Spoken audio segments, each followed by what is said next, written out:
Invité Christophe Castaner, porte-parole du gouvernement, bonjour. Bonjour. Mais aussi secrétaire d'État chargé des relations avec le Parlement. Nous allons parler des sénatoriales. Je voudrais commencer avec l'Allemagne, avec cette victoire, 4e mandat pour Angela Merkel. Avec qui va-t-elle gouverner?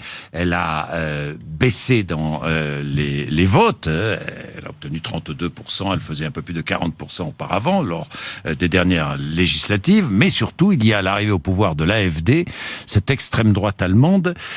Les chefs de l'AfD vantent les mérites de la Wehrmacht pendant la Seconde Guerre mondiale. Est-ce que vous êtes inquiet, franchement, ce matin ? Non, d'abord, il faut saluer la victoire d'Angela Merkel. C'est la 4e. Oui. Et en France, quand on voit un chef de gouvernement gagner 4 fois, on est assez admiratif. Ensuite, oui, on voit bien que sa victoire est amère. Elle est amère parce qu'elle voit monter une extrême droite très violente, très dure, très radicale. Et en Allemagne, plus qu'ailleurs encore, c'est marquant. Pas de gouvernement pour l'instant. Quelle coalition? C'est aussi une des grandes questions pour l'avenir des relations franco-allemandes. C'est essentiel pour nous. Le président de la République a échangé hier longuement avec elle. Vous savez qu'il y a cette culture de la coalition en Allemagne que nous n'avons pas forcément en France. Elle va prendre le temps. Elle va se tourner vers les libéraux, vers les Verts. Les libéraux. Elle va se tourner vers les libéraux et les Verts. Dans un premier temps, elle l'a annoncé hier soir, et vers les Verts pour proposer les conditions d'un accord participatif à l'action gouvernementale. Ça ne va pas être simple, elle le sait, mais elle a aussi suffisamment d'expérience pour qu'on puisse lui faire confiance. Mais c'est essentiel, vous l'avez dit, dans la relation franco-allemande, qui est ce moteur qui doit permettre de changer les choses au niveau européen. Et Emmanuel Macron, qui a travaillé avec elle, présentera demain une feuille de route pour transformer en profondeur l'Europe. Quelle est l'idée ? L'idée principale.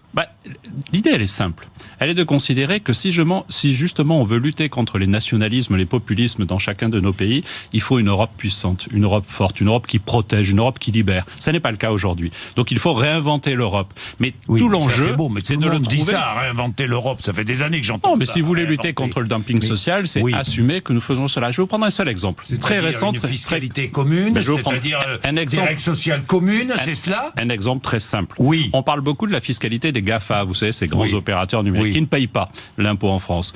Bruno Le Maire, en France et en Europe, depuis quelques semaines, travaille avec l'ensemble des pays européens sur une position qui permet de les taxer sur le chiffre d'affaires produit dans chaque pays. Aujourd'hui, ils sont 19 à avoir rejoint la position de la France. Nous allons continuer l'effort, et c'est à cette échelle-là qu'on pourra lutter contre la fraude fiscale ou l'évasion fiscale organisée par quelques-uns. Les sénatoriales en France, un échec pour La République En Marche, franchement. Un échec, oui, bien sûr. Je ne vais pas vous dire le contraire. Il y avait 29 sénateurs République En Marche, il y en a 28 aujourd'hui, mais un échec attendu. Ceux qui ont voté sont ceux qui ont été élus en 2014, en 2015, à un moment où La République En Marche n'existait pas. Ils représentent les anciens partis, et les anciens partis ont voté pour les candidats des anciens partis. Comment va faire le président de la République pour ces réformes constitutionnelles si le Sénat est d'opposition? La particularité Comment va-t-il faire? Il y a quoi comme réforme possible? Limitation du cumul des mandats dans le temps. Je pense qu'elle est nécessaire parce que c'est une volonté des Français. Et la particularité du Sénat, c'est qu'ils sortent un peu, même s'ils appartiennent à un groupe, ils sortent un peu des systèmes dogmatiques fermés. C'est toujours un peu à géométrie variable, le Sénat. Je pense que Gérard Larcher le sait bien. On voit très régulièrement des prises de position qui ne seront pas celles des appareils politiques. Et donc, il va falloir travailler. Ce sera aussi ma responsabilité comme secrétaire d'État en charge de relations avec le Parlement. Il va falloir travailler à la constitution de ces coalitions, peut-être un peu comme en Allemagne, mais des coalitions sur un certain nombre de sujets. La modernisation de nos assemblées parlementaires est à mon avis quelque chose qui est attendu par les Français. Limitation du cumul des mandats dans le temps. Ce sont les promesses d'Emmanuel Macron. Moi, je regarde. Accélération de la procédure législative, c'est très important. Réduction du nombre de parlementaires. Dose de proportionnelle. Il faut une réforme constitutionnelle pour tout cela. Il faut réunir les 3/5 du Parlement. Difficile. Référendum. Le président de la République ne l'a pas exclu. Il a annoncé ses objectifs quand il a réuni le Congrès à Versailles. Il serait prêt à organiser un référendum sur ces mesures-là s'il n'a pas de majorité parlementaire. Il l'a dit lui-même. C'est un engagement qu'il a pris comme candidat à la présidence et nous souhaitons le tenir. Il a confié une responsabilité aux 2 présidents de chambre ainsi qu'au président du Conseil économique, social et environnemental que nous voulons réformer aussi, de travailler sur une année avec la garde des Sceaux, et il a évoqué la possibilité d'aller au référendum. Cette réforme constitutionnelle. une année, comme il a lancé le chantier début juillet, il faut se fixer l'objectif que à la fin juin 2018, on puisse y voir clair. Donc sur 2018, les points de blocage. soit il y a une réforme votée par le Parlement, soit référendum. On ne l'exclut pas parce qu'effectivement c'est un engagement. Donc référendum en 2018, c'est pas impossible. Rien n'est impossible sur la modification et la modernisation de notre démocratie dans ce pays. Je pense que c'est nécessaire. Est-ce qu'il est utile d'avoir autant de députés, autant de sénateurs sur des circonscriptions qui relèvent d'une époque où on se déplaçait lentement, alors qu'aujourd'hui l'essentiel de la communication se fait par texto ou par les réseaux sociaux ou par mail. Donc référendum sur des réformes institutionnelles. Le président l'assume et il a posé cela dans le débat lors du Congrès de Versailles. Bien, les conducteurs routiers qui manifestent aujourd'hui, qui protestent, avec des mobilisations, avec parfois des blocages, est-ce que bloquer l'économie française, c'est la solution? D'abord, il faut entendre les chauffeurs routiers. Il y a de vraies inquiétudes. Ils les expriment. Il faut qu'on les rassure, notamment par rapport aux ordonnances sur le travail, qui, sur certains sujets, portent des inexactitudes ou des contre-vérités. Il faut qu'on rappelle que le temps de travail n'est pas modifié, que le temps de pause n'est pas modifié, que le salaire n'est pas modifié. Et évidemment, il faut qu'on les rassure. Mais en même temps, il faut qu'on protège les Français. Sauf que le 13e mois sera négocié dans l'entreprise. Mais aujourd'hui, sauf que les primes seront négociées dans l'entreprise. Mais aujourd'hui, le régime de primes déjà est aussi négocié dans l'entreprise. Et donc, pas le 13e mois, par exemple. Ce qui compte. Alors après, il y a le rapport entre la branche et les conditions de travail. Pour faire simple, mais je vais répondre à votre question parce qu'on va parler aux Français. Pour faire simple, la particularité, c'est qu'on a des entreprises qui sont différentes des autres, notamment parce que les chauffeurs, les salariés sont pas dans l'entreprise, ils sont sur la route tout le temps. Et donc les conditions du dialogue social dans l'entreprise ne sont pas les mêmes que dans une TPE où tous les jours on se voit, on se dit bonjour le matin, on travaille ensemble. Ça veut dire qu'il faut qu'on leur apporte des garanties. Et le gouvernement est prêt à continuer la discussion, on l'a ouvert la semaine dernière avec eux, le dialogue est permanent avec les syndicats et nous voulons le poursuivre. Ensuite, il y a votre question. Les Français ne peuvent pas être empêchés de travailler, d'aller étudier, de vivre par des blocages. Évidemment, nous avons d'abord pris des mesures pour empêcher les blocages. Les 200 entrepôts qui maillent la France sont pleins. Les 11 000 stations-service... il n'y aura pas de pénurie d'essence? Je ne peux pas vous garantir cela. Vous savez pourquoi? Parce qu'il y a un effet panique. Le pire, c'est l'effet panique. C'est-à-dire que tout le monde se dit « Ah mince, il faut que j'aille faire mon plein au cas où ». Et vous avez d'un coup une multiplication quelquefois par 5 de l'utilisation de, non pas d'essence, mais des stations-service. Et donc, du coup, si tout le monde débarque d'un coup, l'effet panique accentue la panique. Donc moi, j'invite chacun à la responsabilité, à commencer par les camionneurs. Ils sont légitimes à s'exprimer, mais ils ne doivent pas bloquer la France. Notre pays et notre économie en particulier n'en ont pas besoin. Donc pas de pénurie d'essence, vous pouvez pas me dire. Ça, nous verrons bien. Je vais être honnête avec vous. Si je vous dis pas de souci, vous savez bien que c'est pas moi qui peut empêcher le blocage d'un point d'accès. Ce que je veux vous dire, c'est qu'il y a 200 aujourd'hui entrepôts qui sont pleins, qui maillent tout le territoire et qui n'ont pas vocation à être bloqués. Mais je sais aussi la responsabilité des chauffeurs routiers. Certains nous écoutent. Je pense que ils doivent aussi accepter de discuter, d'échanger, et nous voulons les rassurer. Vous allez les recevoir? Ils ont été reçus 2 fois la semaine dernière. Vous allez les recevoir à nouveau. S'ils le souhaitent, ils seront évidemment reçus à nouveau. La réforme du Code du travail, les ordonnances devront être ratifiées par le Parlement. On le sait, quand? On est en train de chercher ce qu'on appelle une niche dans le temps, mais ce sera la discussion à l'Assemblée débutera fin octobre, début novembre, je pense. Et la ratification ensuite, il faudra que ça aille au Sénat, que ça revienne à l'Assemblée. On sera en début d'année. On n'arrivera pas à faire examiner le texte de loi. Avant la fin de l'année. En fait, pour une raison simple, c'est que le dernier trimestre de session, au Sénat comme au Parlement, est essentiellement consacré aux lois de finances au pluriel. Et donc, du coup, ce qu'on appelle des temps d'action gouvernementale, des niches gouvernementales, il y en a peu. Et ensuite, à partir de novembre, on n'en a plus au Sénat. Un moment important tout à l'heure, le Premier ministre va annoncer le plan d'investissement promis par le candidat Emmanuel Macron. 2018, enfin ce plan, surtout le quinquennat, j'imagine, quel montant ? Alors, je vais vous donner le montant que le Premier ministre confirmera, enfin annoncera tout à l'heure, mais je vais vous le proposer maintenant. Ce sera 56,3 milliards d'euros. C'est plus que l'engagement du président Emmanuel Macron qui portait sur 50 milliards. Le quinquennat. Sur le 56 milliards 300 millions d'euros sur le quinquennat. On est bien d'accord? Oui. Et dès 2018, combien? Dès 2018, des actions très concrètes, y compris celles qui ont été présentées par Nicolas Hulot, par exemple, la semaine dernière, pour aider les publics, les Français les plus fragiles, à changer leur chaudière au fioul, avec une prime de 3 000 euros, si je prenais que cet exemple. C'est de l'investissement. C'est de l'investissement pour l'avenir. Sur l'investissement dès 2018? Il y en a de nombreux, mais le Premier ministre va les présenter tout à l'heure. Je ne vais pas tous les balayer. Mais je vais vous parler, par exemple, aussi de la volonté d'agir pour habiter mieux.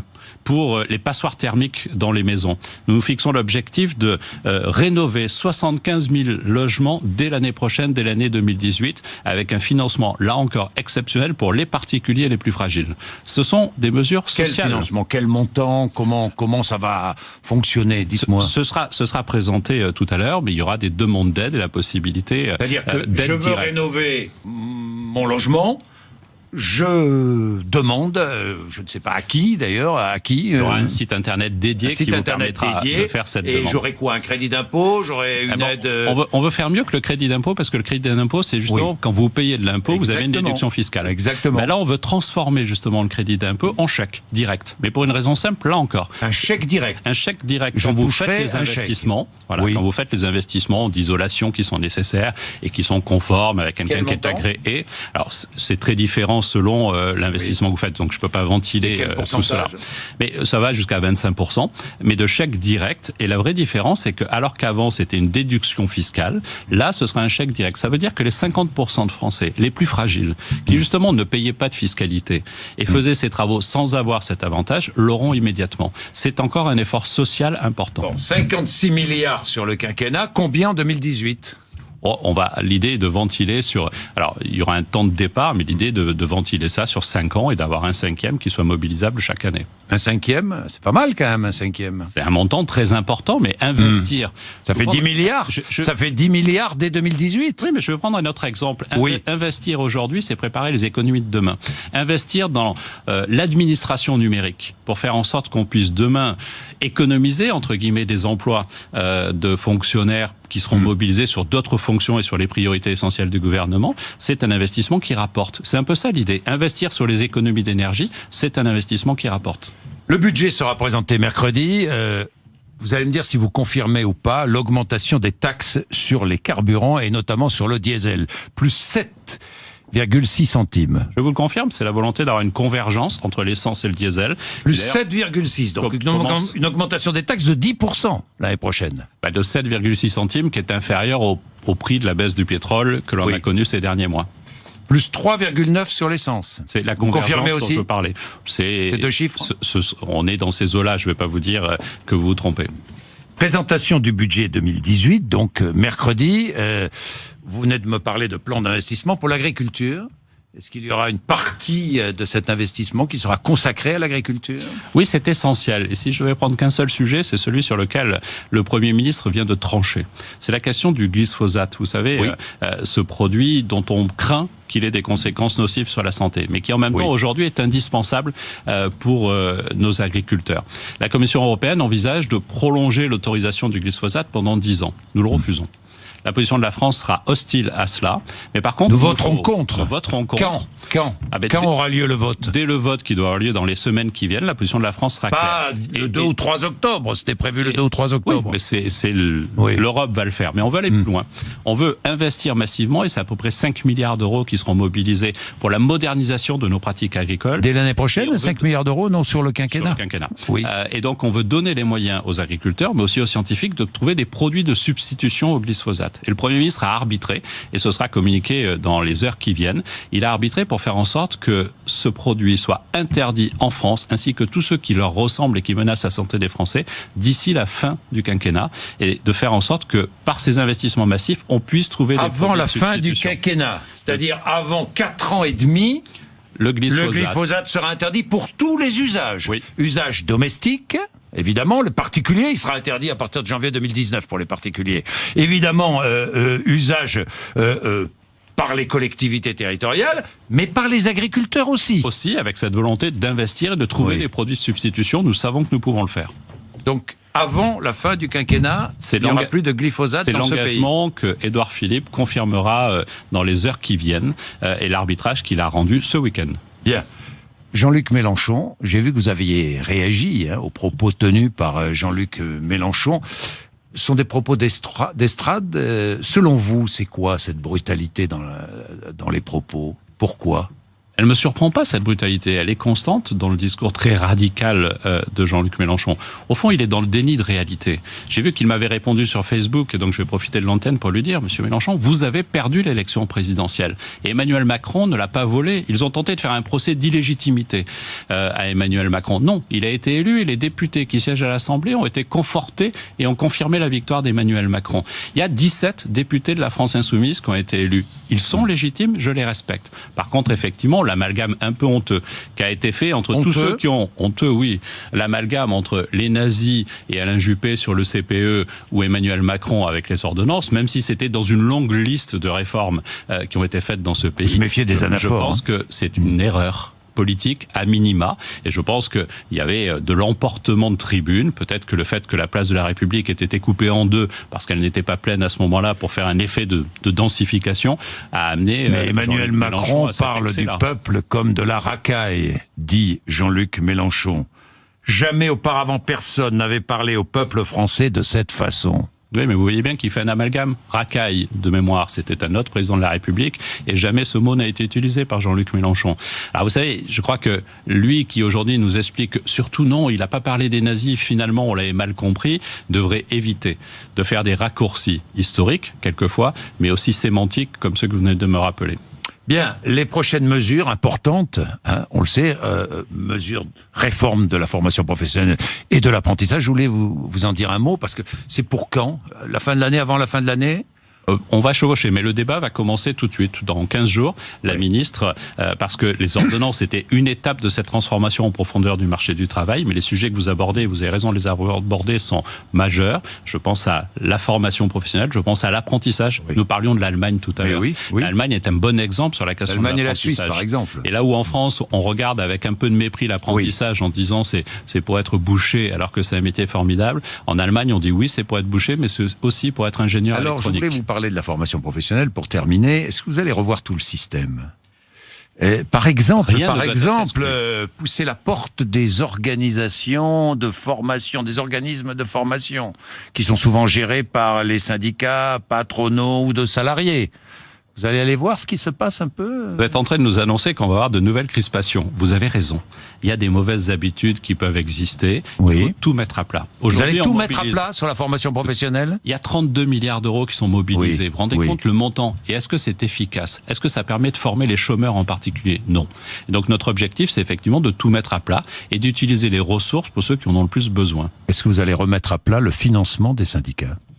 Il faut l'assumer, il faut discuter. On sait que la formation... Vous allez remettre à plat le financement des syndicats? Oui, mais il faut faire ça dans la clarté. On a besoin de syndicats puissants. Ils ont besoin de ressources. Mais plutôt que de devoir travailler par la bande sur leur financement, même si c'est parfaitement légal... Est-ce que vous pensez qu'ils sont prêts à plus de clarté et de transparence? Si vous leur garantissez l'action et les conditions de leur action, je crois qu'ils sont prêts, que ce soit le MEDEF, que ce soit les Donc vous n'hésiterez pas à mettre ce sujet sur la table? Mais vous savez bien que si vous le posez, c'est un vrai problème. Donc vous avez raison de le poser, ce serait une faute de l'exclure. Merci Christophe Castaner d'être venu nous voir ce matin, 8h35, 9h. Notre rendez-vous habituel sur RMC et BFM TV.